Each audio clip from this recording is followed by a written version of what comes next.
আজকের ব্লগটা কফি হাতে নিয়েই শুরু করলাম। বাইরে বেশ সুন্দর রোদ উঠেছে। Hello everyone, welcome to the another new mini blog. আমি মিতালি। মেয়েরা সব স্কুল চলে গেছে, এখন ঘরের পরিবেশটা শান্তই বলতে পারো, তবে বেশিক্ষণ শান্তও ভালো লাগে না। আমি ঘরের কাজগুলো করে নিলাম, টেবিলে জিনিসপত্র এদিক ওদিক ছিল সব গুছিয়ে রাখলাম।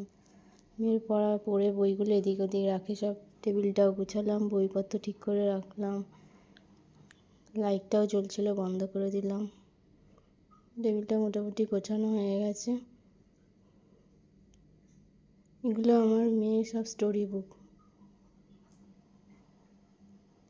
রান্নাঘরের অবস্থাটা এরকম, রান্নাঘরটা পরিষ্কার করব। পাস্তা করেছিলাম টিফিন ওদের জন্য, এটাই আমি খেলাম। ফ্রিজ ম্যাগনেট, আমরা যেখানে ঘুরতে গেছিলাম তাই ম্যাগনেট কালেক্ট করে ফ্রিজে লাগিয়ে রেখেছি। এটা হোম সেন্টার থেকে কিনেছিলাম। ঘর মোটামুটি গোছানো হয়ে গেছে। আমার মেয়েও স্কুল থেকে এসে গেছে, আনতে গেছিলাম। আজকে ব্লগটা ভালো লাগলে লাইক শেয়ার কমেন্ট করো। টাটা।